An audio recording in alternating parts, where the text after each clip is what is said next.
Good afternoon, everyone. Today we are in the B-Lab seminar here again, and we have Pablo Nicolás from the USA, but now in Murcia, which will give a talk titled Gauge Models for Young-Mills Theory on Manifolds Without Boundary and Singular Symplectic Reduction. Welcome, Pablo, as you want. Okay, thank you very much. Thanks to the organizers and everyone for being here and listening to my talk. I will start sharing the screen. 3, 2, 1. Okay.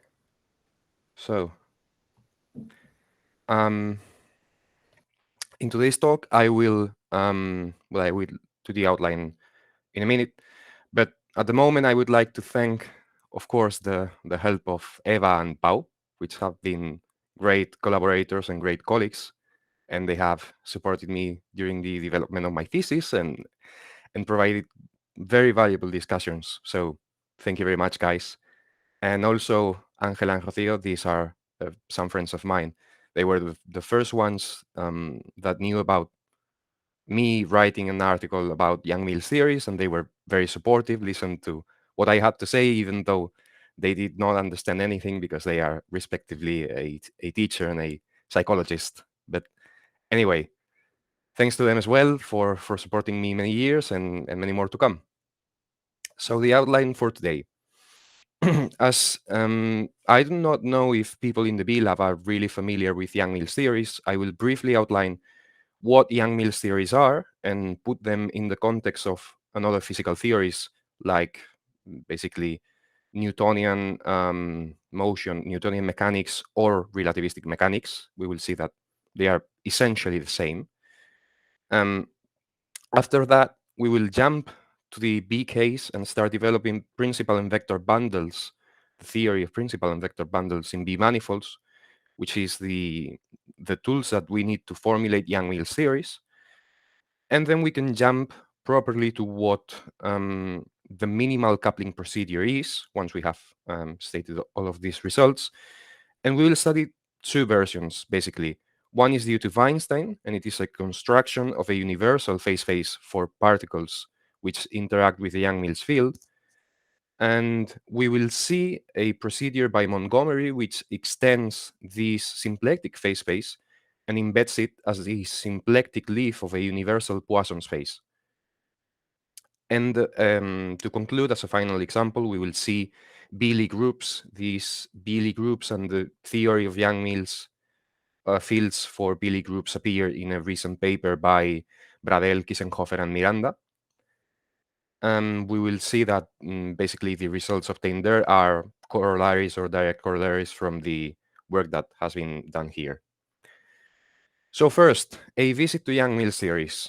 To fix some notation, we see that in classical mechanics, we assume that mechanics is done in a space-time manifold, M. We will not fix the dimension. Normally, space-time would be a 4-dimensional manifold with a Lorentzian metric, but whatever, this is not important for our discussion. And we understand that motion of a particle is specified through a field, basically by its flow. So when we start doing Newtonian mechanics, and we are not in manifolds, we start by writing Newton's equations of motion to be mass times accelerations equals the force.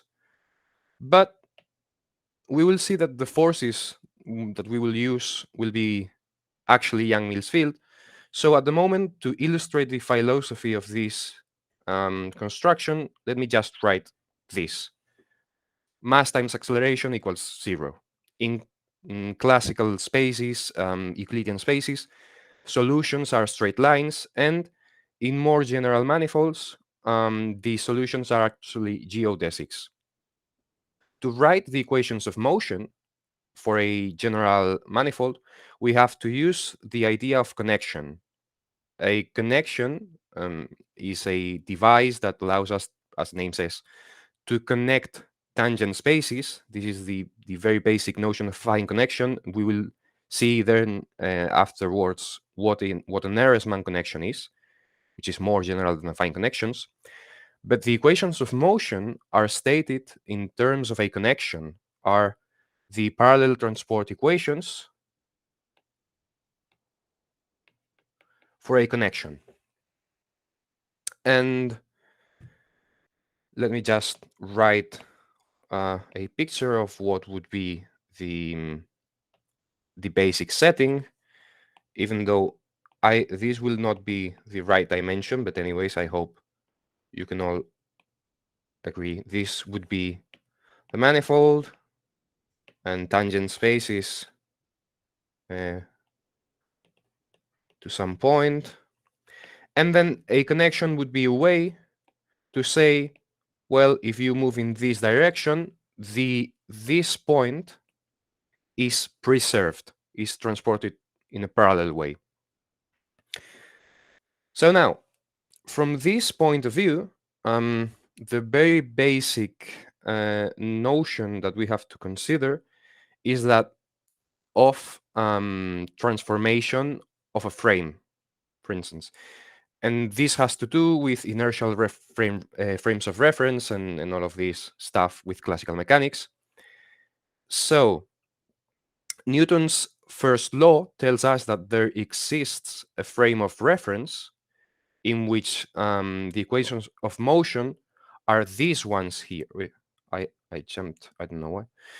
Are these ones here, but we know that choosing a different reference frame, um, not just a point-wise reference frame, but a locally defined reference frame, might change the equations of motion, and actually it induces the presence of inertial forces or fictitious forces, which is to say Newton's equation would be now like this, and plus some correction terms, which would be r times angular acceleration, omega times omega times r, and well, there are masses multiplying all over here, times the acceleration of the system. How is this related to the picture of Young-Mills and more generally to the picture of gauge theories? This equation here is stated in a local frame of reference, and this local frame of reference can be understood as a section of a certain principal bundle, which is the frame bundle of a manifold. It is a local section, but not just the frame bundle.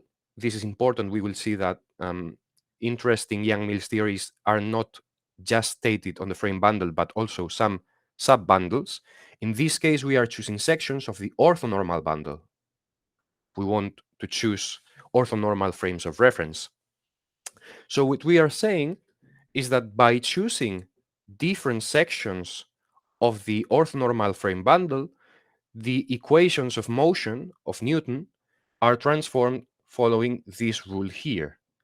If we plug the numbers in, we would see that this corresponds to the local expression of this equation here, this coordinate independent equation here. And more importantly, if we have a section in which the expression is this one and apply a rotation or a translation which is fixed for all reference frames at each point locally at the same time, the equations of motion remain unchanged. This is invariance by the Galilei group. So what we are saying is that the action of the Galilei group, this is a bit of the Galilei group here, is a symmetry of the system. It is a way to express the equations of motion in a way that they are conserved, sort of. They maintain the same structure. So this is, for Newtonian mechanics, this is the principle of gauge symmetry. Now, what does Hamiltonian mechanics do in this context? Hamiltonian mechanics it starts by following an idea which we learned at a very young age at ODEs, which is we have a second order equation and we transform it to a first-order equation by choosing auxiliary variables. That is to say, we change our phase space from M to Tm. We perform a lift of the equations of motion. Now, Hamiltonian mechanics does not only do this, but it also sees that this lift has a very specific structure which has to do with the canonical symplectic form of the cotangent bundle. This is the nice part about Hamiltonian mechanics. And this language allows us to speak about conserved quantities, symmetries, and reduction in a very easy way, which would not be as easy to do as in the case of more general connections. This is the procedure. And most importantly, if we focus on this case in which force equals 0, external force, we have that in the classical setting, geodesics are Hamiltonian. This is a first step. So now with this idea, where does Yang-Mills theories, or where do Yang-Mills theories fit? In Yang-Mills theories, we replace the tangent bundle by some arbitrary vector bundle. That is, we will work on some tau from E to M, which is a vector bundle, and the fibers are understood to be symmetries of a particle. Now, to think about this, think about some quick mental experiment. Think about a charged particle, a point mass charged particle. If I gave you two identical particles, how would you be able to recognize which one of them is charged? The only way is to make them interact with an electromagnetic field. And there is basically no other way to distinguish if the particle is charged. This is what we understand by symmetry, in a sense that it has a certain additional degree of freedom which allows it to interact with the Yang-Mills field. So following the basic idea that we had in Newtonian mechanics, here we said that the motion of a particle was specified through the use of a connection. Once you gave me a particle and an initial velocity, the equations of motion, or the motion, is completely determined by the complete lift of the horizontal lift in the case of geodesics, which coincides with the complete lift, but with the lift of the trajectory in any case. And now, here, the motion of a particle is specified through the use of a connection here in this vector bundle. Now, this is not the classical formulation of Yang-Mills theories. To illustrate, Yang-Mills theories are classically defined in terms of principal bundles. So following the same idea here, we used the frame bundle, well, actually the orthonormal frame bundle, in order to formulate the equations of motion of a particle in Newtonian mechanics. So now we will state Yang-Mills theories in some principal bundle, which let me denote it by principal bundle by P M with structure group G acting on P, and this will represent the frame bundle or some reduction of the frame bundle of this vector bundle here. This is the basic idea.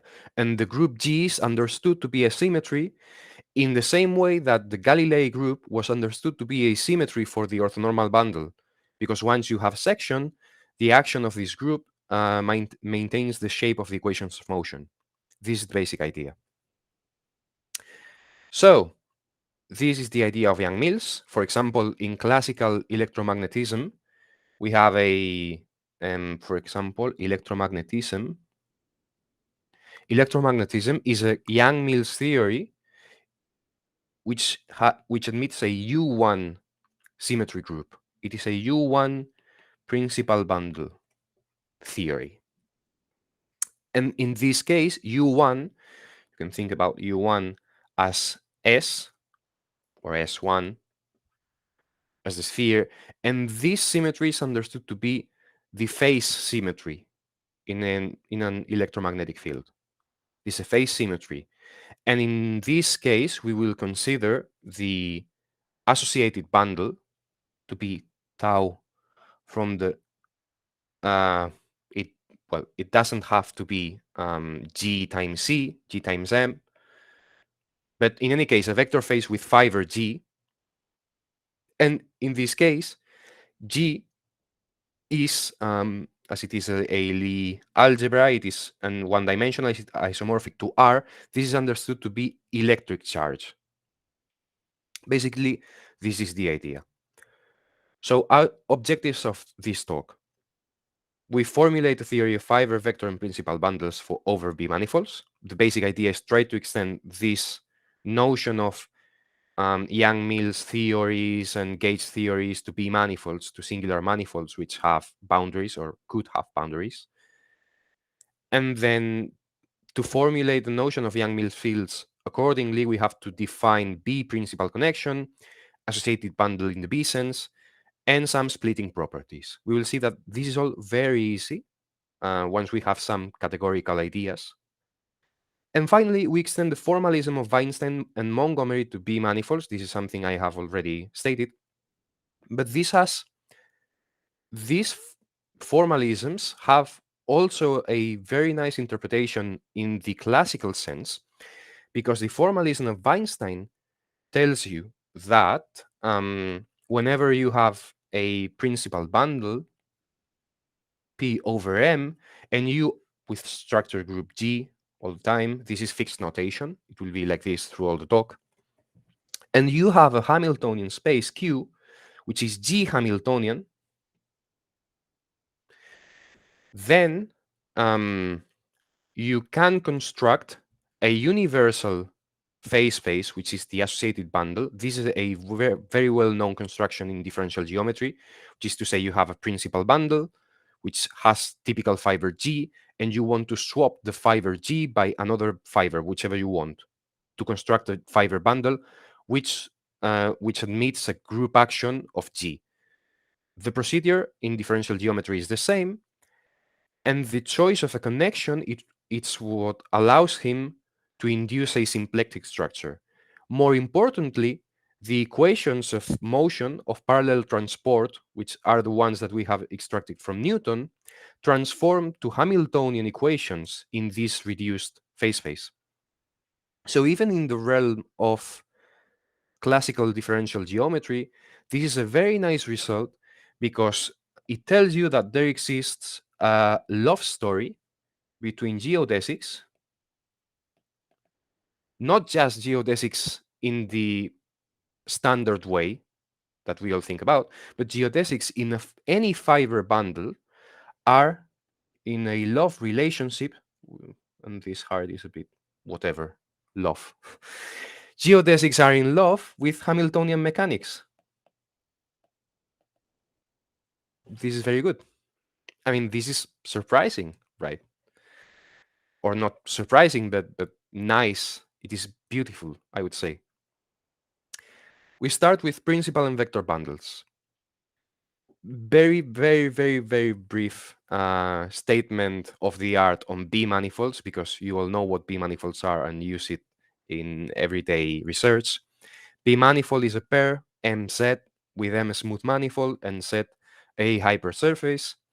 A B-map is a map which is smooth in the ambient spaces, satisfies transversality in this space, the critical set of the second manifold, of the image manifold, and there is some sort of compatibility between symplectic singular sets. With this definition, B-manifolds and B-maps are B-manifolds are objects and B-maps are morphisms of a category, which is the category of B-manifolds. This is where we will live, and basically we will see that the categorical properties that this manifold has are what will allow us to basically do the exact same constructions as in the classical sense and basically leave real estate free. So B calculus. If we have a B manifold, the set of vector fields which are tangent to the critical hypersurface are the sections of a vector bundle which is called the B tangent bundle. This is a direct application of Serre-Swan's theorem. And by dualizing, we obtain the dual tangent bundle, which is the B cotangent bundle. And we equip this manifold with the critical set as the preimage of set M, of this critical set here. This makes the B cotangent bundle to be a B manifold and the projection to be a B map. This is the definition of Guillemin Miranda Pires. With this, we can also define a chain complex with an exterior differential well defined over B differential forms. This is the B chain, well, B chain, B cochain complex. And we can do regular calculus. B-symplectic geometry is formulated in terms of this B calculus. And we simply say that a B-symplectic form is, we define a B-symplectic form in terms of Poisson structures or degenerate but not highly degenerate Poisson structures. We take a Poisson structure, take its nth power with the wedge product, and require that it is transverse to 0 and that the critical set is the preimage of 0. A really pedantic way, if you want to say it that way, to say what a symplectic form is, you could say that it is a bivector field such that pi to the n, which goes from m set, and now we say that R with 0, and this is a B-Lie group, actually. You could say that this is a B map. Well, yes, it is transverse to 0, and Z is the preimage of 0. These are the conditions here. It is a more categorical way to see it. In any case, a bit more pedantic. Just notation. Could be useful for generalizations of or whatever you want to see. Here we have the advantage that we are using the term P-map, which is morphism in a category, and this can be defined whenever you have a category. Very basic theorem, B-Darboux theorem. It was proved also by Guillemin Miranda Pires. Not much to say here. And we also have B cotangent models, which are as important as cotangent models are in classical symplectic geometry. We can define a Liouville canonical one form, which is a B form, in fact, in the B cotangent bundle by its action on an element. And note here that we are saying that V alpha belongs to the B tangent bundle of the B cotangent bundle. This is because the B cotangent bundle has a critical set. And this critical set, this definition, is what allows us to say, well, a vector belongs to the B tangent bundle of this space. And now this definition has sense because we are using the differential of the tau, and tau is a B map. So as this belongs to the B tangent bundle, differential tau at alpha of V belongs to the B tangent space at M. So this is well defined because alpha is acting on a B vector. Everything is well defined because of the definitions that we have given. And a very nice proposition, which resembles classical geometry, the B cotangent lift of a G action on a B manifold is Hamiltonian. This is in accordance with the classical result, and it's just obtained, as in the classical result as well, by checking that the cotangent lift of a group action, and actually of any function of any smooth map, the cotangent lift preserves the Liouville canonical one form. I have not said explicitly what the canonical symplectic form or canonical b-symplectic form is, but what you can sort of guess it by saying that omega is minus the differential of alpha of lambda, as in the classical sense. This sign here is up to choice. put it or not, whatever you like. Now, this is where we begin the study, the systematic study of vector, principal, and fiber bundles. These objects are fundamental in classical differential geometry, and many properties, many categorical properties which are used to study smooth manifolds come from studying functors from manifolds, the category of manifolds, to the category of vector bundles. So this is, or could be used as a first starting point in order to proving some results or classical results known in smooth geometry by showing that the category of b-manifolds admits similar constructions to the category of smooth manifolds. I will, if I forget, please tell me to point out which is the reference for categorical constructions on smooth manifolds. Now, group actions. This is the typical definition of a group action on any element of a category.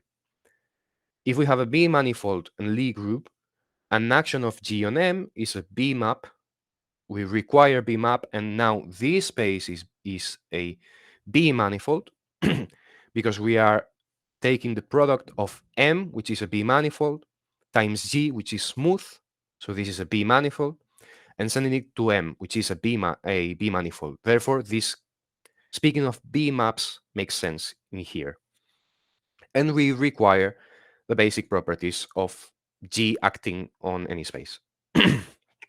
So now, first observation, the fact that G has to be smooth is fundamental, and I have already shown why, for giving G times M a b-manifold structure. If we took G to be a b-Lie group, then G times M would have a sort of double stratification, and we would fall out of the B category. This shows some I'm losing my voice, sorry, and I might lose it sometimes. This happens.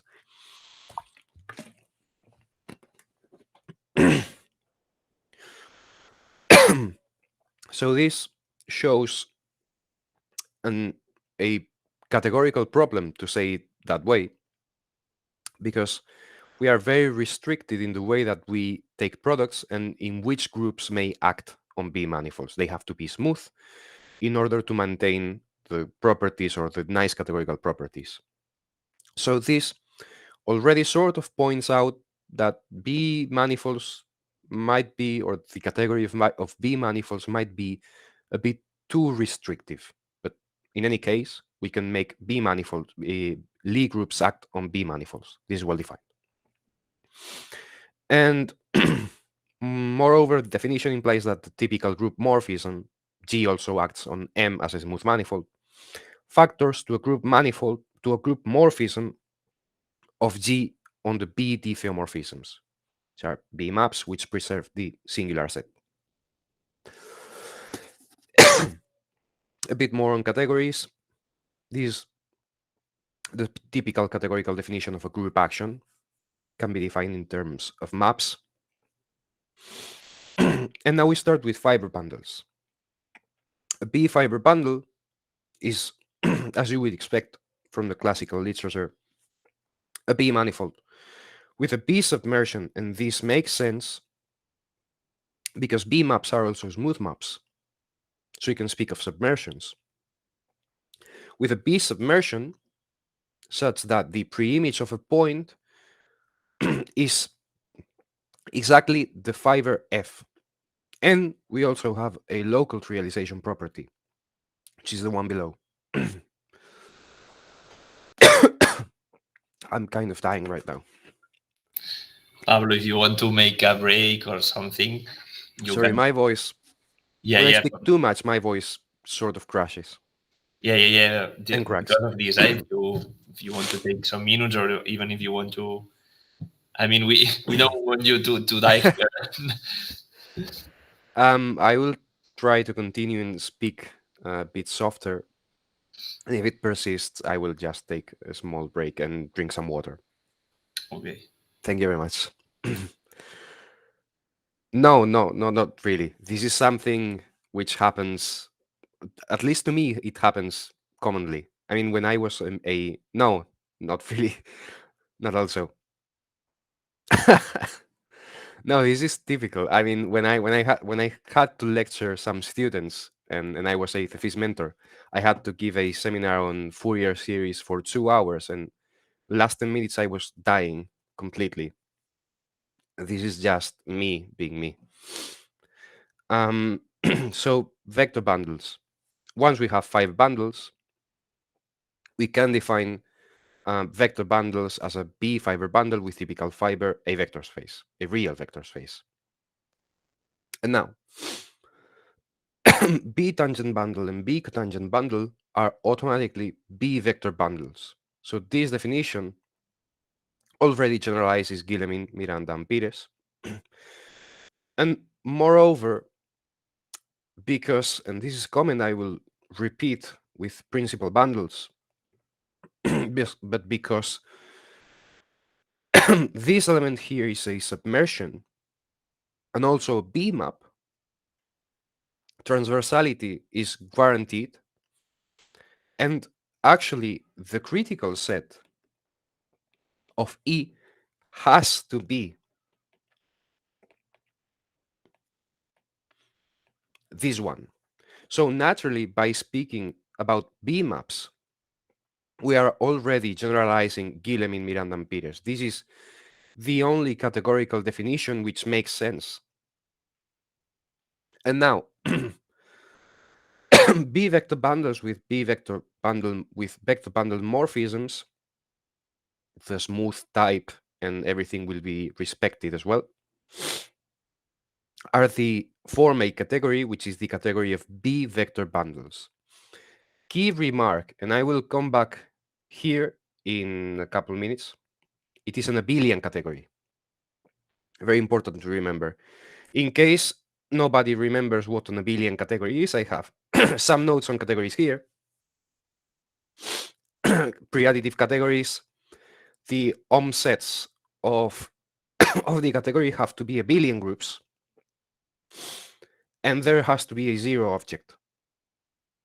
Moreover, additive if it has finite products and co-products. Blah blah blah blah blah blah blah. I have abelianity down here. Abelian if there exist kernel, co-kernels, and this is an isomorphism, whatever it is. This is the definition. But we are not interested on this.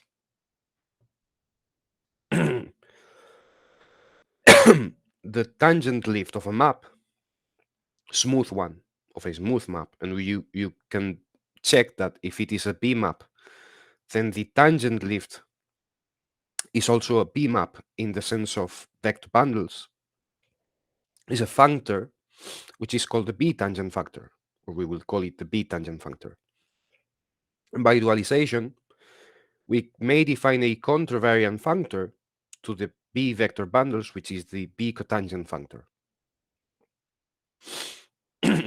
Now, as for principal bundles, the definition is the same. B fiber bundle with a group action acting on P, such that we have pi invariance of the action, and it is free and transitive on fibers.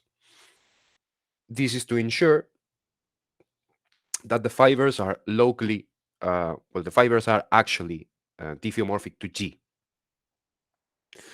Now, it is common to define a left action instead of a right action, because if you have noticed, we are saying that principal bundles are defined in terms of right actions, which is sort of counterintuitive, because why would you define it using a right action? We define them using a right action because we always think, sorry, we always say that we always think that principal bundles are frame bundles or subframes of frame bundles for a certain vector bundle. So if you have a left action on this vector bundle, which is the action on the frame bundle, if you have G, this is not what I wanted to use. If you have G acting on V, which is the action on a frame, which you can think as an invertible linear transformation. The action of a frame is defined by saying, well, if I can make the group act on the vector, then I define the action to be this. This is a left action. This is a right action. This is why we consider right action in principal bundles. But you could also consider left actions, and in fact, I will work with left actions. But just some ideas on why this definition is the way it is. In any case, this is what I said earlier. The definition of b-map already gives you the critical structure on the bundle on the higher space, vector, fiber, or principal bundle. It is the preimage by the b-map of the critical set on M. So this is what I meant by there is basically a unique, nice b-symplectic B structure on a smooth fiber bundle. It is the one that makes the projection a b-map. Very brief sketch of what a natural structure would be. If you have your base manifold M and you have your critical set, I have my tablet on a sort of slope, so drawing is even harder than before. I will remove this temporarily. And suppose that we have a toric action. We can think that fibers are tori.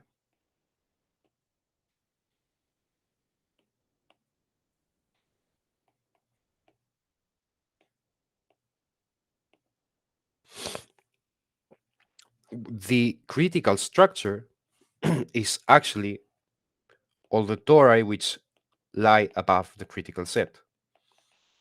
This is obvious, to say the least, but it is illustrating what do we understand by the critical structure on a principal bundle. It is the set of all those frames which lie above the critical set of all degenerate bases, you could say,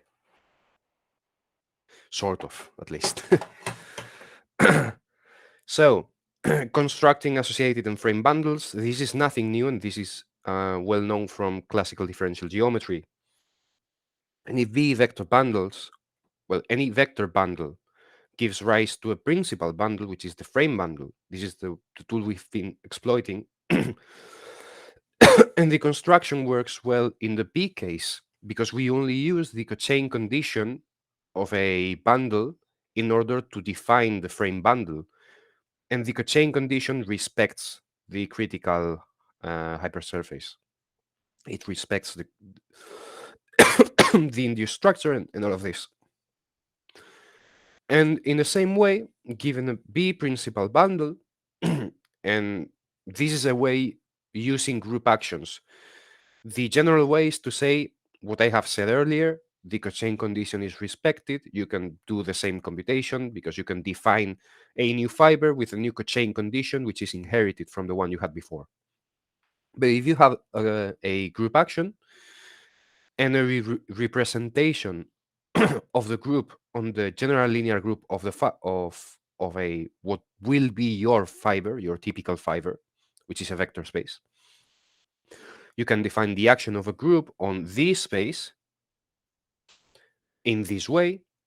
Then you define a projection which is well defined on classes, and you take the quotient, basically. And quotienting by the group action here on P, because the orbits of the action are exactly the fibers, basically eliminates these fibers and only leaves the vector space as fiber of the bundle. This is the construction of an associated vector bundle, and we will see that the Weinstein and Sternberg constructions are not really different from this procedure. Now, new subsection. B principal connections. These are the Yang-Mills fields. Very basic remark. The vertical bundle is contained in the B tangent bundle. And this is because we are defining the vertical bundle as the kernel of the projection, and pi goes to p from p to to m. So by saying we are choosing vectors which are mapped by the differential of the projection to the zero vector, obviously every zero vector belongs to the tangent space of the critical hypersurface. So by definition, this is inside the B tangent bundle. Now, once we have ensured this technical condition, the definition of B principal connection is as you would expect. B principal connection is a subbundle of the B tangent bundle, which splits it and also satisfies an invariance condition by the action of the group. This is the basic property, and we can derive well-known results in the theory of principal connections from the following diagram, which is the Atiyah sequence. Basically, and in fact, everything which I proved in the preprint that we are writing is basically trivial from looking at the Atiyah sequence. So I have changed the presentation. B principal connections are actually splittings of the B Atiyah sequence, which is the Atiyah sequence, but with B's. So the splitting property saying this B tangent bundle splits is the same as saying that connection is a splitting of this sequence. And our invariance, this property here, is the same as saying that, well, we can take the splitting to be a splitting of the quotient by the group action. So B principal connections are actually splittings of this sequence here, the B Atiyah sequence. And in fact, any splitting can be lifted up to a splitting here of the higher sequence. This is not generally possible, but it is possible because we are quotienting by a group action which has some nice properties. This is not probably possible for any functor between chain complexes or short exact sequences.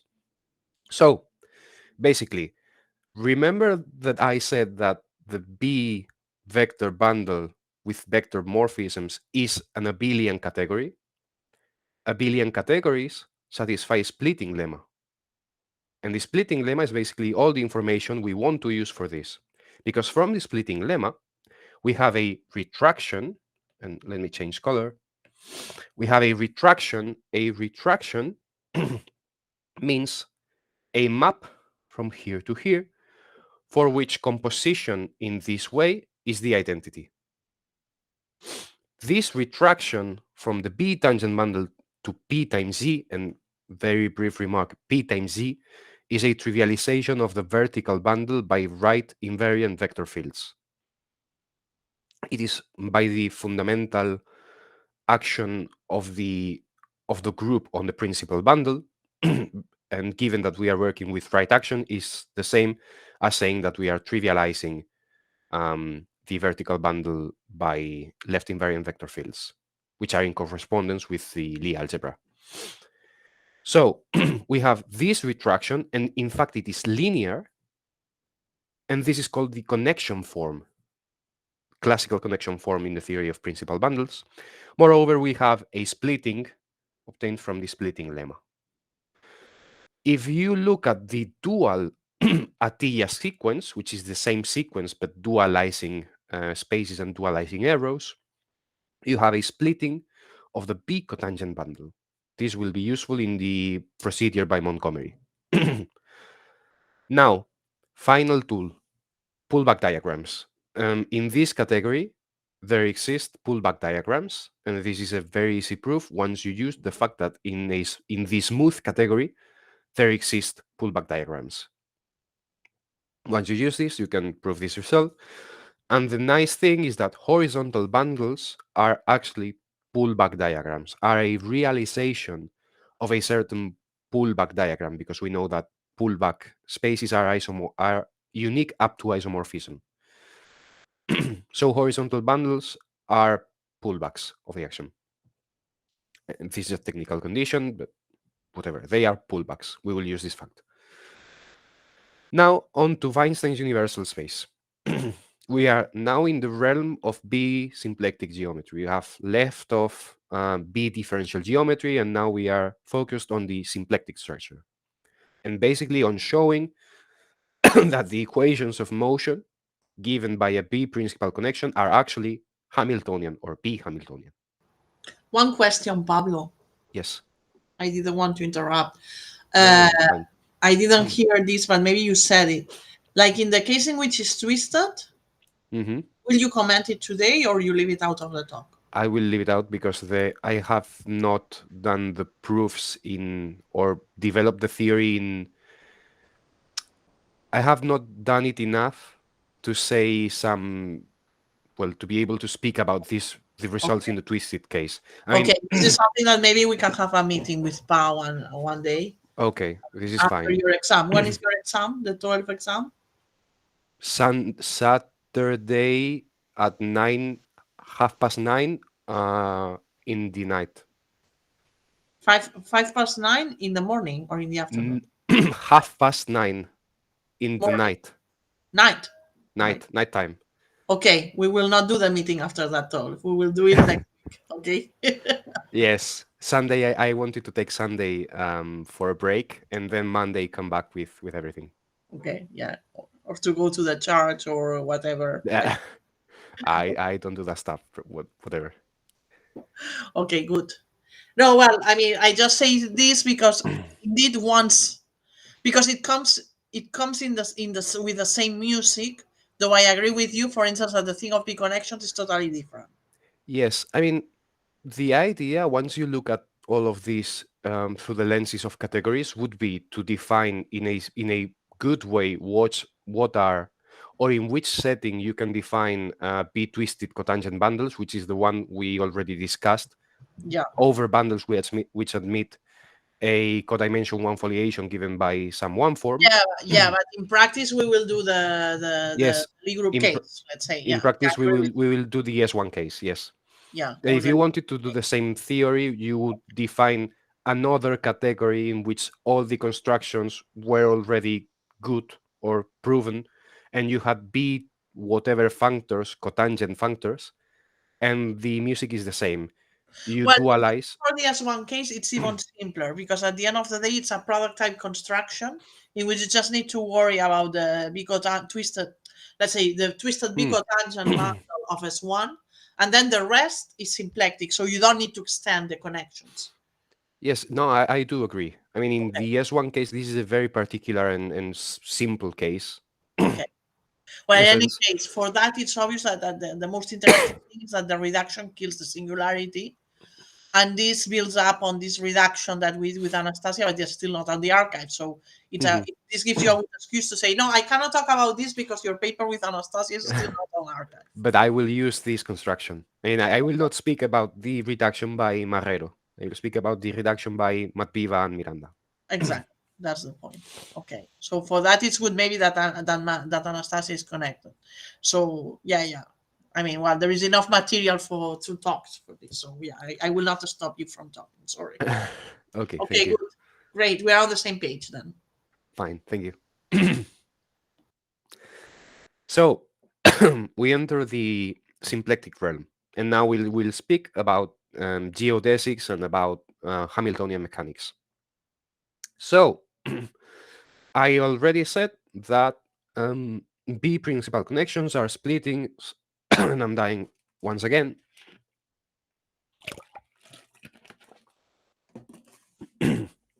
B principal connections are splittings of the Atiyah sequence, and I have spoken about the splitting lemma tells you that you have three things: a splitting of the space, a retraction, but you also have a section.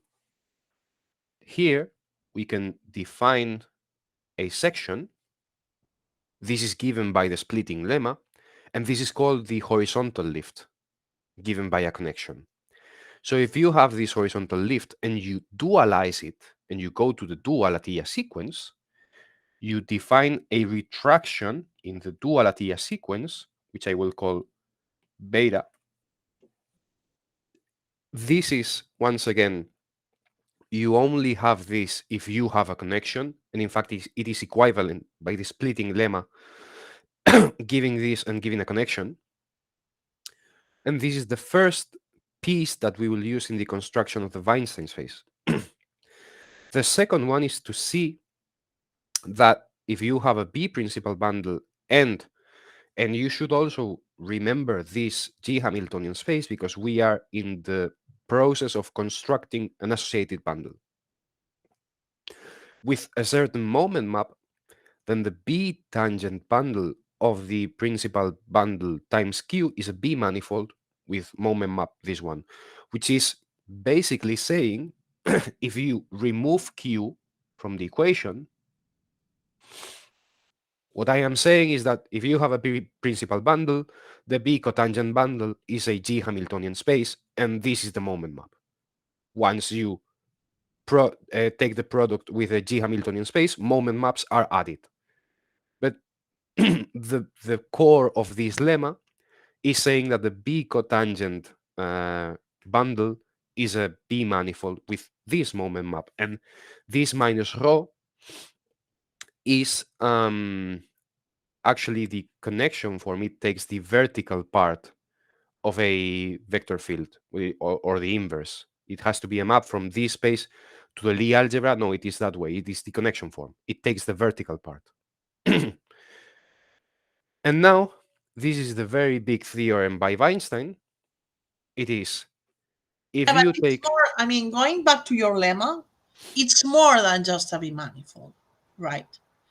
Like, I think that the point of your construction that you are explaining is that you are keeping track of this vibration structure, because that the cotangent bundle, the B cotangent bundle of P of any B manifold, let's say it's a B manifold, is something we already knew. Mhm. So it's more than that. Let's say, I mean, concerning the lemma, even if you take out the Q, of course, this Weinstein universal space is giving us a construction that tells you that that any Hamiltonian, that any G space can be obtained as reduction from this principal G bundle. So Yes, that yes. super powerful. I mean, And of course, what I want to say is that what you have just erased from the lemma, let's say, it's something that we knew, but there is something more. The fact that you have this kind of fiber structure, also a B structure on the fibers in a way. Well, the fibers, it's on the base, but you have a B structure compatible with the vibration. That's what I want to say. Even if you in take out the the Q in the universality property of Weinstein. I mean, are you speaking about the B structure in the B tangent bundle of P or in the reduced Weinstein space? What I'm talking about, no, I mean, no, I'm talking about what it's written now in the lemma once you have erased the Q. So what Okay. I say is that it's more than a B manifold. Mm-hmm. It's more than a B manifold. It has this kind of, it's more than a B manifold. It's more like what would be the B principal. This would be like what you have been explaining is what it would be the B principal bundle. You see, Okay. o sea, lo que digo es que hay más, hay más. Por cierto, Joaquim, we should keep this video private for us because it's still not an archive. We don't want to read about this in a paper by third authors, which is quite a standard for me, indeed. So it's not the first time that this happens to me. So by precaution, I would keep this in a private place for the YouTube, and once it's on archive, we can release it. So what I mean is that what is very powerful here, it's more than just the bit structure. Lo que digo es que es más fuerte lo que has demostrado con todo el tinglado anterior, de hecho, ya incluso quitando la parte de Q-space, que tienes una estructura B compatible con el fibrado, en cierta forma. Sí, sí, pero esa ya es casi la definición de fibrado vectorial y de fibrado principal, ¿no? O sea, es por definición.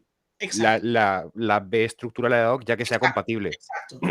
Eso es lo que quiere decir. Bueno, el lema este lema, de hecho, podría ser un teorema. Sí, bueno. Yo estamos acostumbrados a trabajar con una persona que nunca se atreve a poner teorema a nada y todos son proposiciones. Bueno, o sea, es que es un teorema que es casi por definición, ¿no? Sí, bueno, a ver, llegados a este punto es por definición. Llegados a este punto, a la slide número... No sé en qué slide estamos. Ni idea, yo tampoco. Aquí dice 2 de 15, pero estos no. Pero estos son los documentos que tengo por aquí, a la derecha. Vale. Entonces, bueno, en definitiva, o sea, lo que pretendo hacer con este comentario es dar más valor al lema. Que sí, que vale, una vez llegados a este punto es automático, pero que tiene un valor. Sí. Podríamos incluso llamarlo teorema y que todo lo anterior fuera su demostración. Sí, vale, sí. O sea, yo lo digo porque el teorema está aquí abajo. Ah, vale, perfecto. Vale. Qué boca chanclas que soy. Perfecto, ya está. Esto es lo que yo quería ver. Me has leído el pensamiento y lo has escrito así mientras hablábamos. Muy bien. Sí. Me callo. Es esto lo que yo quería. Precioso, muy bonito. Okay. So, sorry. No, that's perfect, fine. So once we have this product space, and now I can recover Q.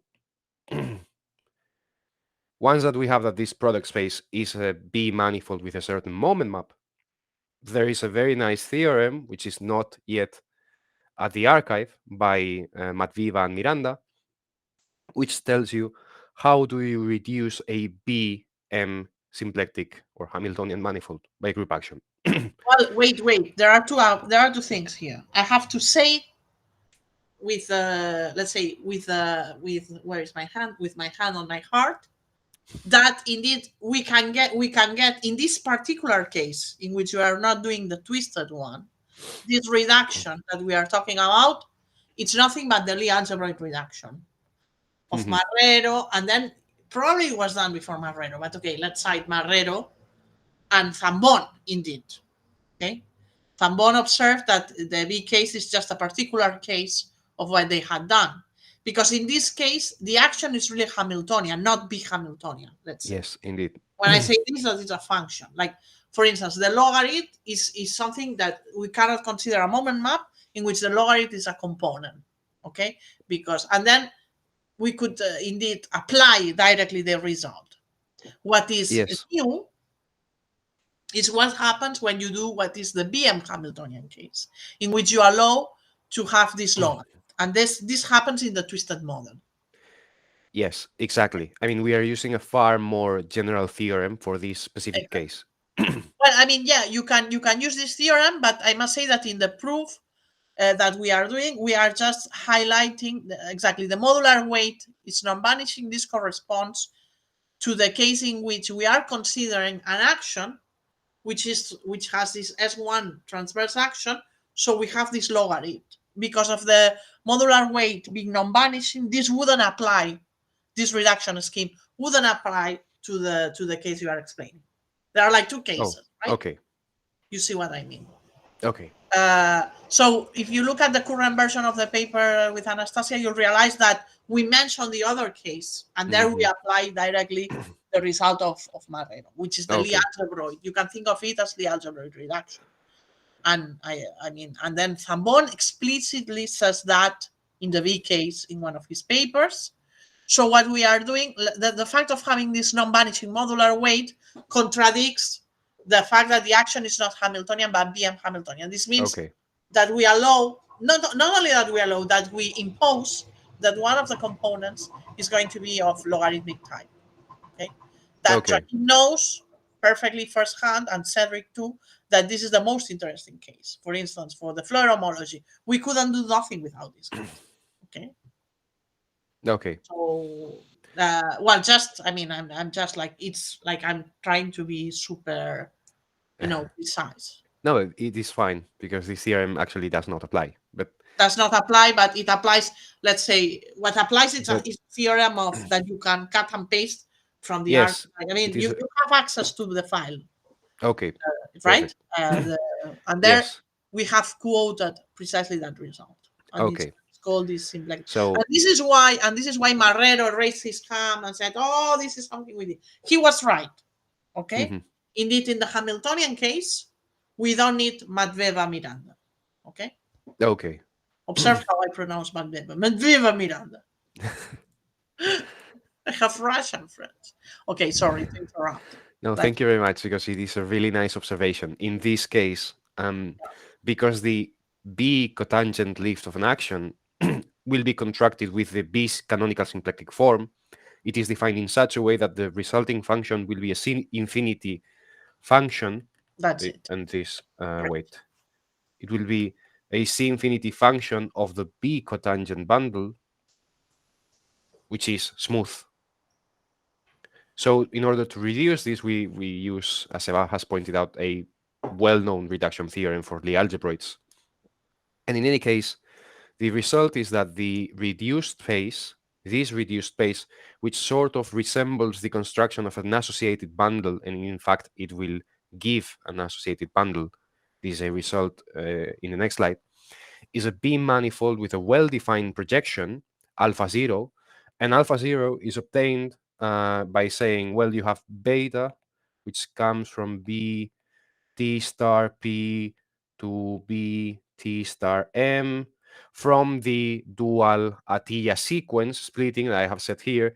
And in fact, it factors to g orbits, because recall that these diagrams were obtained by lifting the Atiyah sequence, which was already quotiented. So we have invariance properties. Now, if you have this map here, just multiply by Q, and it is also G invariant and well-defined. And therefore, you restrict it to the preimage of the moment map, quotient it, you have a well-defined projection, and this space, the theorem is, this space is well-defined, well, not alpha 0, this space is well-defined. The alpha 0, which comes from the connection, defines how you pull back the Hamiltonian on the original phase space. So given a connection is a way of saying you had an original way of how to move in your phase space, in your typical phase space, which is the B cotangent bundle of space-time M.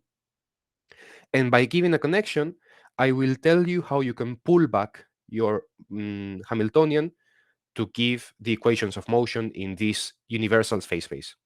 It is universal because it has typical fiber Q. It is a bundle or fiber bundle over space-time with typical fiber Q. Well, actually over the B, the phase space, not the configuration space, which is M, but the phase space, which is the B cotangent bundle of M. It has typical fiber Q. So now, Weinstein also proved that there is an isomorphism with a space that Sternberg had previously constructed in order to analyze the gauge invariance of Maxwell's equations in the quantum case. And the Sternberg space is constructed using the pullback of this diagram here. So how does Weinstein construct his space? We have this map here, which is a beta, and this comes from having a connection. And we have a map here to P because we have the B cotangent bundle of a manifold. This is the B cotangent bundle of P. So it has the natural projection to P. And moreover, this diagram, okay, so, well, I was about to say goodbye. And this diagram commutes. So by the pullback universal property, we can define this map here, this arrow. And having this arrow, you can define a projection from the P cotangent bundle of P to this P sharp, which is the pullback diagram. And once again, once you have this, I mean, if you have this sigma from the B T P to P sharp, just take product by Q, take product by Q, and you have a map. So now, if we have this principal bundling, we make this construction. Weinstein proves that the preimage of the moment map without quotienting is already isomorphic to this pullback bundle by the fiber. This is the result by Weinstein. So of course, when you take the quotient here, this is the phase space that Weinstein was considering, this quotient. This is the Marsden-Weinstein reduced space. You take the quotient here, this is actually the associated bundle with fiber Q. These spaces are isomorphic. This is a result by Weinstein. And as this space has a canonical symplectic structure, because they are diffeomorphic, you can induce a canonical symplectic structure in here. And you can conjugate equations of motion. This is the result of Weinstein. And he shows that his construction allows him to recover the construction of Stenberg. So finally, minimal coupling by Montgomery. We now forget about symplectic case and go to Poisson's realm. So, first remark, the phase space of Weinstein is, in a natural way, a leaf of this universal Poisson space without taking the preimage by the moment map. You just quotient, this is a Poisson space, and it is a symplectic leaf. Good. Now, is there an analog of this space for the Stenberg space? I mean, can I construct a sort of Poisson-Stenberg space? It is a natural question. And the answer is, well, probably not.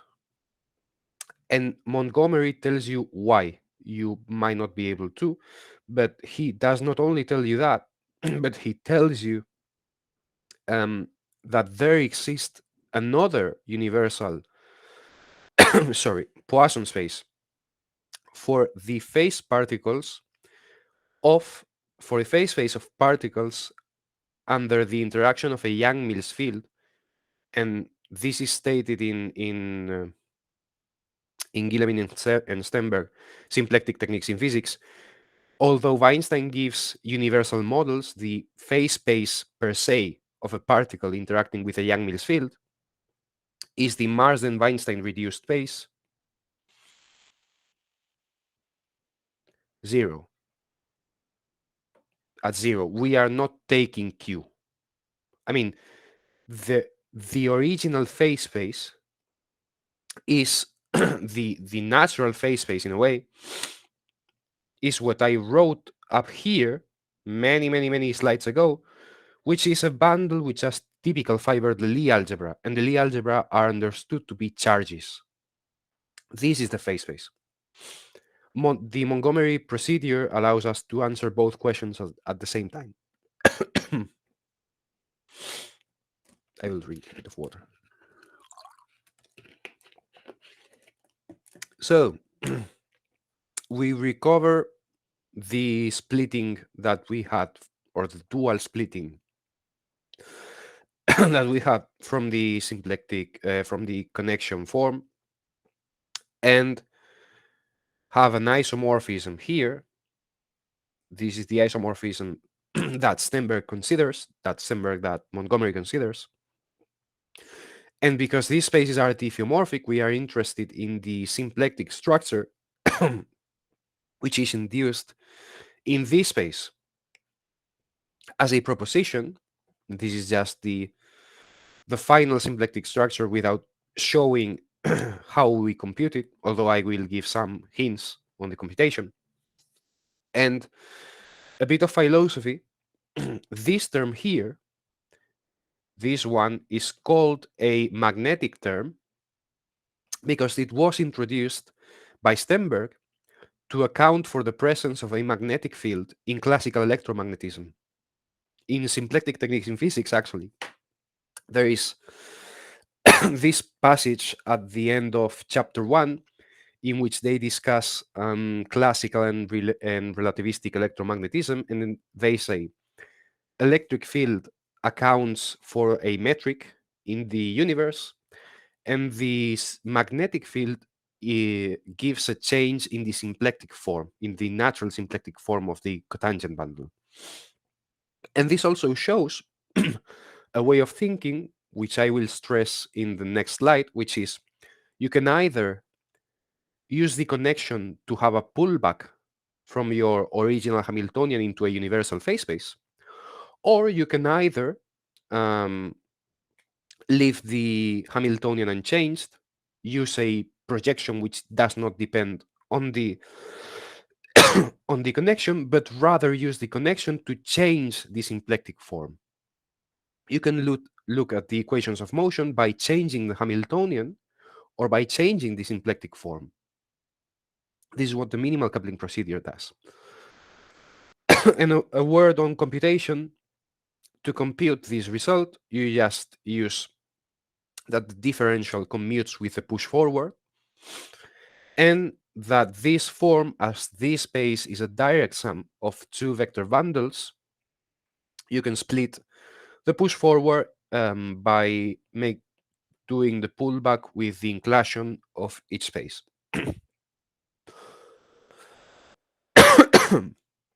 And finally, summing up, we had a retraction, which was constant on g orbits, and we have this invariance property. I have not proved this, but it is a straightforward computation. So we have this commutative diagram here, these spaces are isomorphic, and I have these maps defined here. It is commutative. Moreover, as I have a G action here, which I can intertwine to a G action down here by said diffeomorphism, I can take the quotient of this space. It is Poisson, the quotient is Poisson automatically, and I can define this map because I already said that this beta, which I defined using the connection, factors on orbits. So as everything I have done down here has been by conjugating what was already implied in the upside part, the map also factors out. We also have Poisson space down there, and there is a factor map, and all of it is commutative. So finally, we have this map here, which is well defined on orbits. This diffeomorphism is well defined on orbits. This is called a minimal coupling.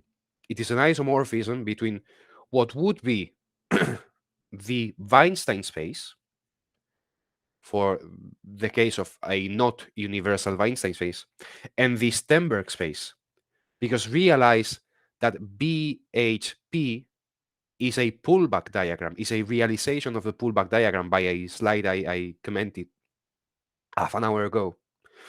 So this is a general, well, not a generalization, but it is a specific example of this construction, and it tells you once again what I was saying earlier. You have this map here, which is given by the connection, and you have this map here, which is canonical in the sense that pi2 is the projection on one component, pi sharp is the map obtained from the pullback universal property. So all of this is universal, but this symplectic structure is the one we have here, is not canonical. It depends on the metric.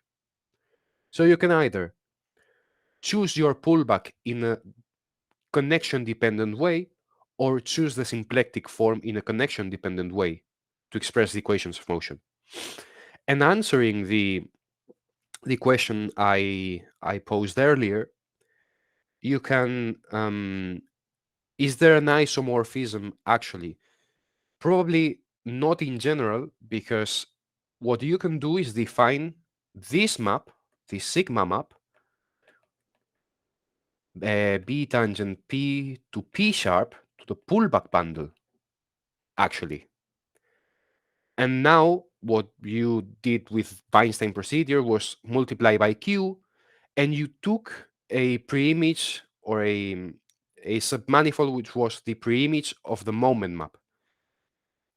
Can you do, or can you find a universal Poisson space for a in the Stenberg sense for any typical fiber Q? Probably not, because what the Montgomery procedure tells you is that these spaces are isomorphic, these ones. So how do you get rid of the G star without reducing by the moment map, you probably cannot.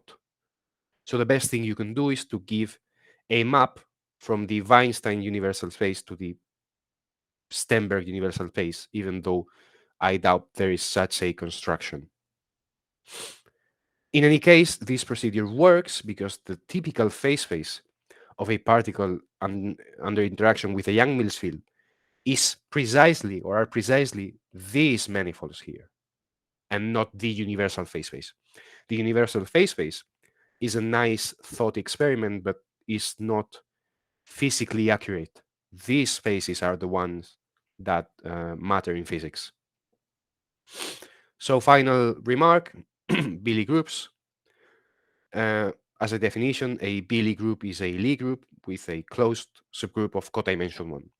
We are asking for Billy groups to be b-manifolds, but also we are requiring the singular set to have some group structure to be compatible with the fact that the ambient manifold is also a group.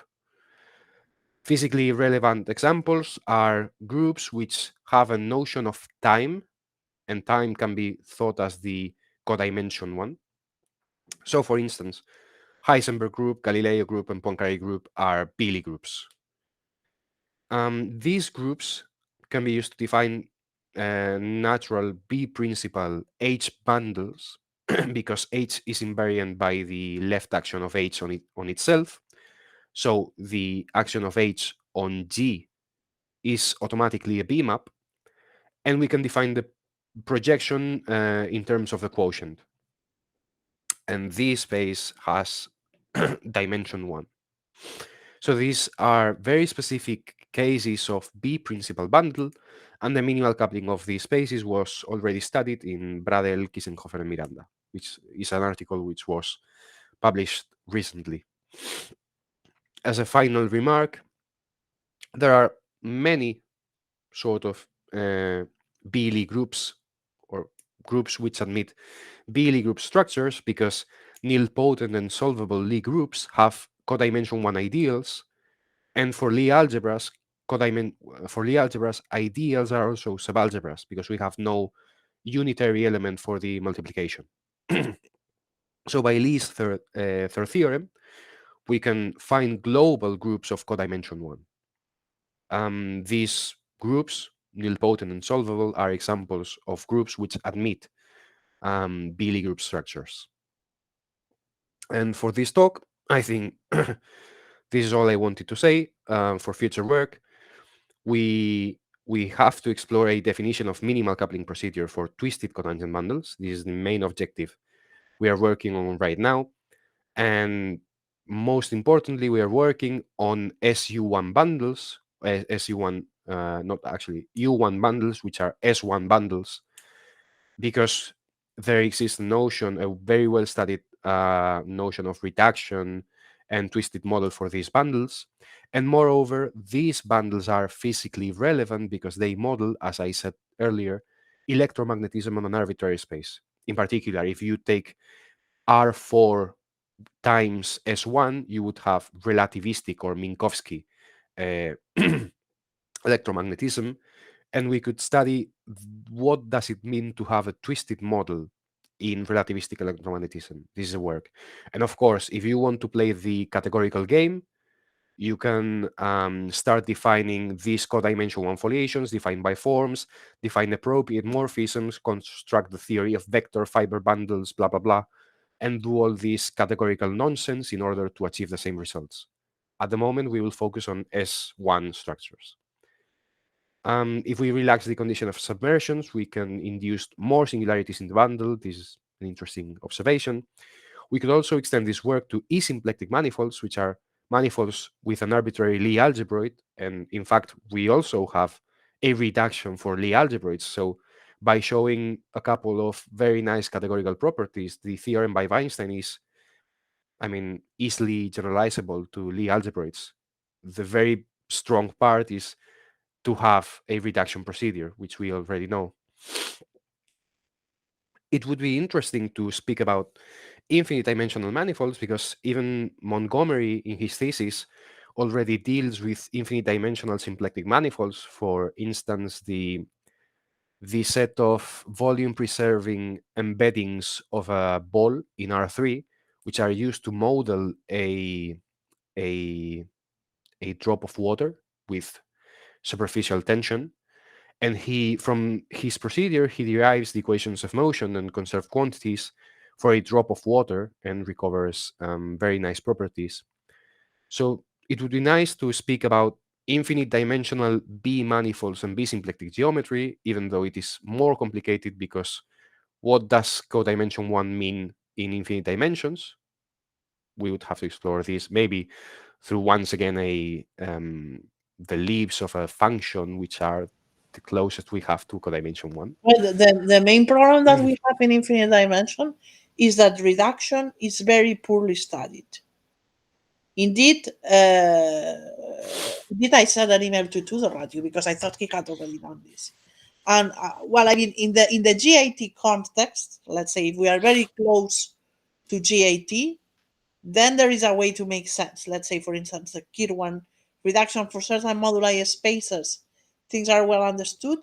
But when you try to look in the literature, if you have, like, for instance, reduction, then you find some references of Tobias Diaz, which essentially it says you have reduction if reduction makes sense. It's like a kind of circular argument. And it seems like I thought that Tudor Ratio would have done. I have seen somewhere like symplectic Banach spaces somewhere, but in places where a kind of more theoretical argument can be applied, in those spaces reduction is well defined. So this is really a very interesting topic, but it's like very, very, very hard. Like, this is for a PhD thesis. Like, if you can do this, like this infinite dimensional manifold reduction, because I thought there were some even partial results, but there is almost nothing, I would say. I'm very surprised to see that we are in 2022, and still there is no such a notion, right? Like, I mean, what there is, like, in that case, there should be a notion of symplectic Frechet, reduction, blah, blah, blah, blah. But this is not well developed, really. It's surprising to see that. Well, I don't know, maybe tomorrow, which is the end of the world, because it's 22/02/2022. I don't know. Then maybe we have time before tomorrow to do it. I mean, this is like, this is a very interesting suggestion, and it's hard. Yeah, We'll see where we can arrive. I mean, exactly. it is nice. I could try to study it, because I would like to study some categorical properties, and maybe a categorical framework helps, because in Yes. categories you don't really care about dimension unless stated otherwise. Yeah, but when you have to do the reduction problem, right? For instance, if you look at the proof of Alan Bynes, the reduction, the Marsden-Weinstein reduction, right? You need to have some local normal forms. Yes. For which you need, I mean, there is the notion, of course, on infinite dimensional manifold, and this makes sense. And there is a notion of chart, and there is such a thing. But what you need is to have a kind of local normal form before reduction for your symplectic structure. And this is not at all studied. And I'm like flabbergasted to know that this is the case. Flabbergasted is a word that I never used. It is a cool word. How are you? I'm flabbergasted. Okay, I'm surprised. I'm shocked, indeed. Like, how come this is not done in general? This is very interesting, indeed.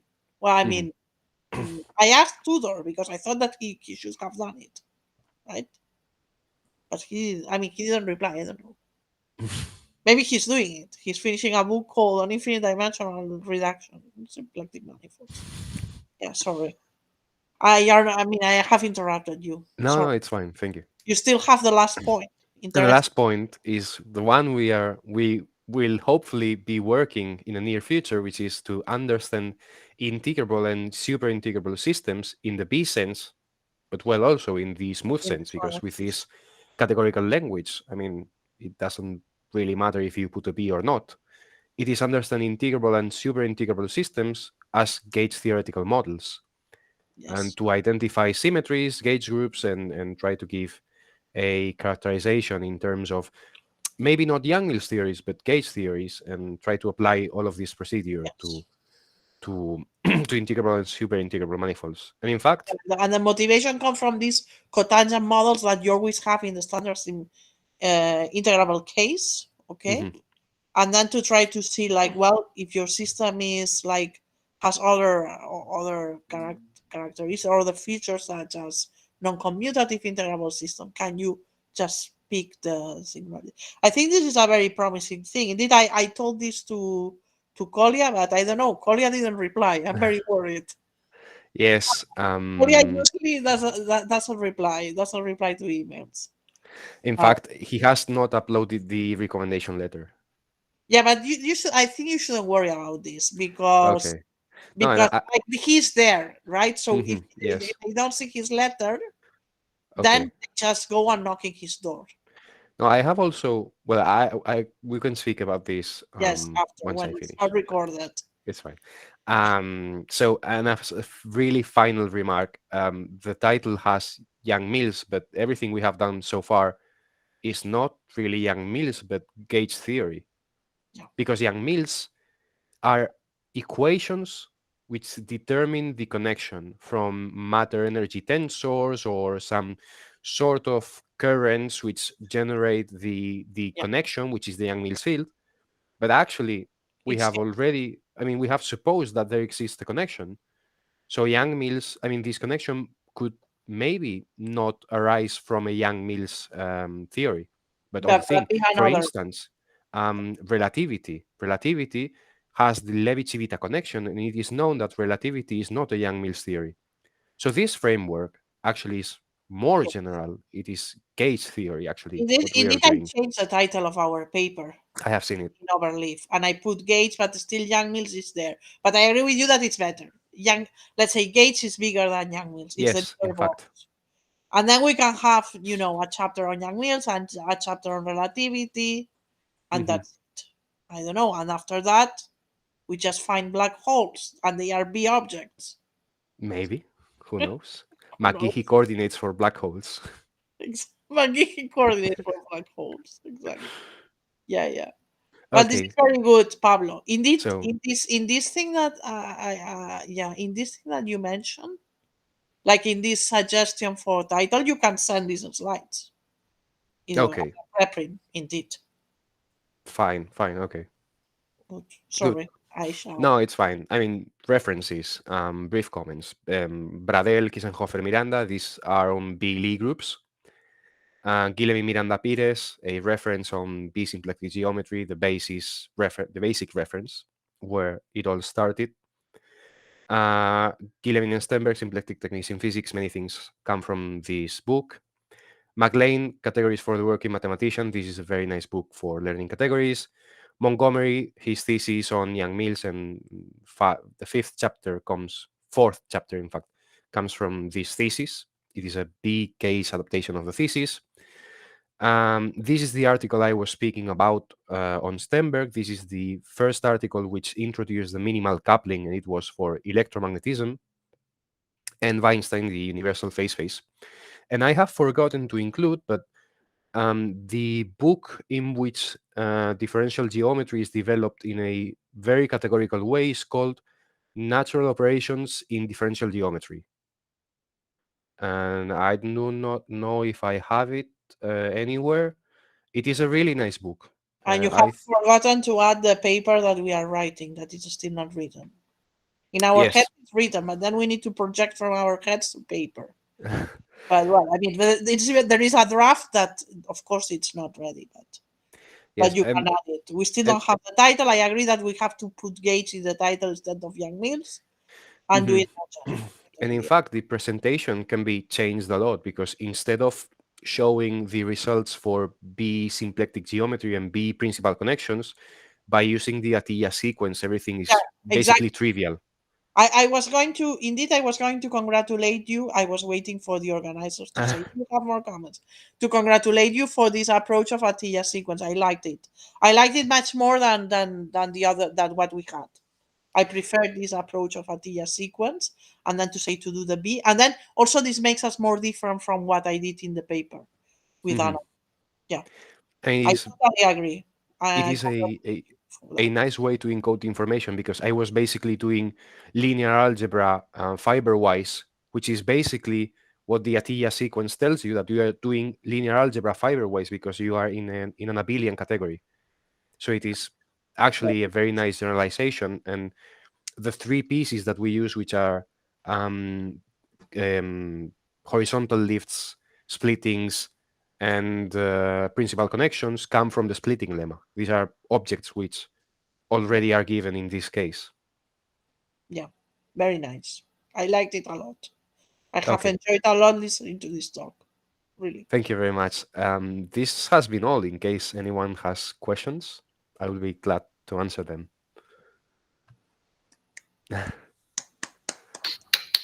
Thank you very much, Pablo. Thank you. Thank you, Pablo.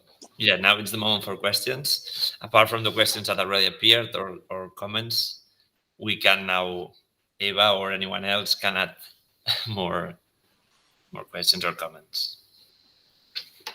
Well, I mean, my only comment or question also to myself, because also I agree with you with that the gauge is more general, is that in this general relativity you mentioned something about this in the proof, but can you be more concrete?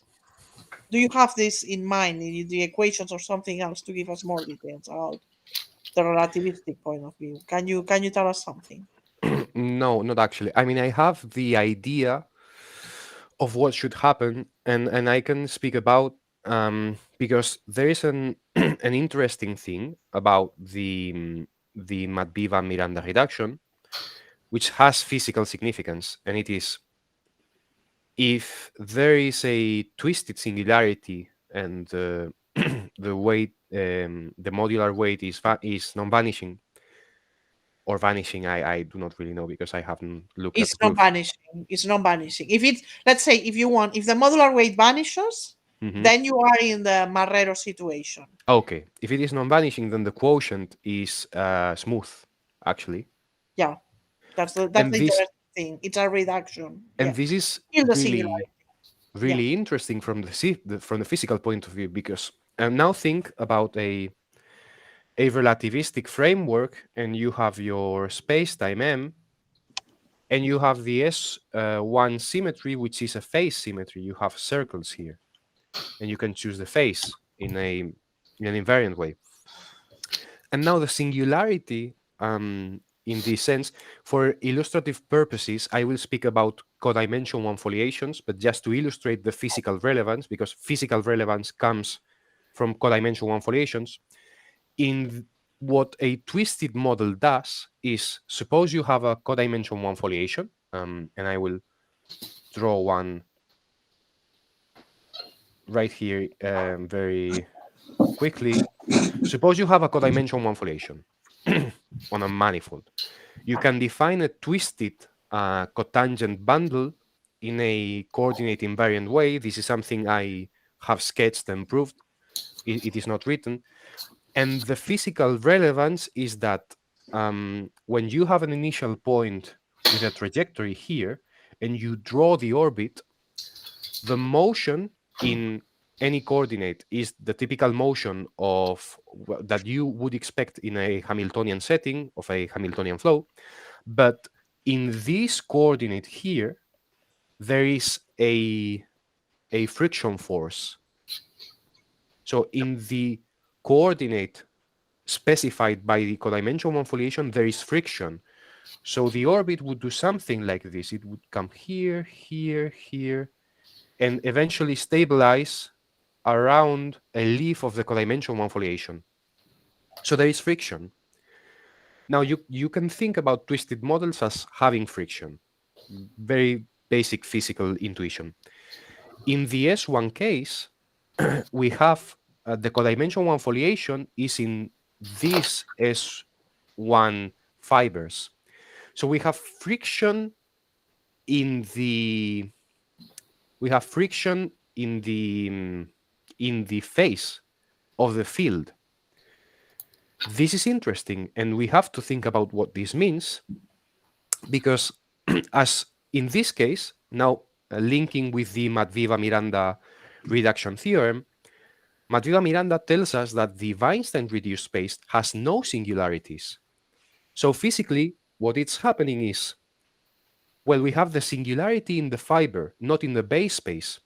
So once we have the connection, the Yang-Mills field, the particle at the bottom, which will follow the path specified by the connection, sees no singularity. The space where it lives is not singular, but the space where the field lives is singular. So the reduction tells us that by inducing a singularity on the space that the electromagnetic tensor lives, but not the particle, we obtain the equations of motion, classical equations of motion, because the electromagnetic field is the connection, is already determined, but we are constraining the type of electromagnetic fields that we might have. And to study this, we should define what a connection which satisfies certain compatibility conditions with this codimension one foliation is. And what we hope to get is, with this idea of restricting the phase, we hope to get some material relationships in the connection, or material relationships in the type of manifold that we are considering. For those which are not physicists, the electromagnetic or the Maxwell equations, as you know them, are stated for vacuum. And in case you are in a certain material, which might be like polyester or whatever, there are some certain relationships, additional certain relationships, which relate. The classical Gauss equation is integral of E equals integral of Q over omega and over partial omega. This is an example.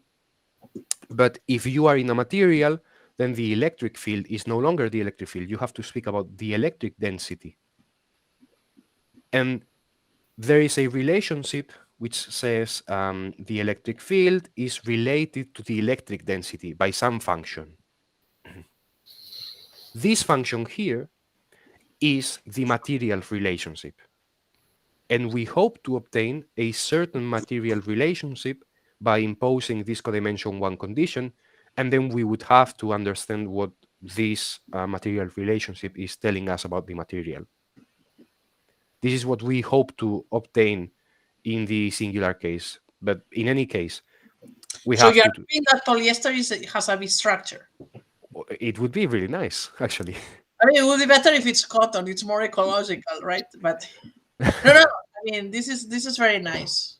Like, This reminds me to similar foliation I worked once with Marco. That was in the line, and we get the vector fields vanishing on the origin, which you can think that as a b-manifold, because with the codimension one foliation being the origin. Okay.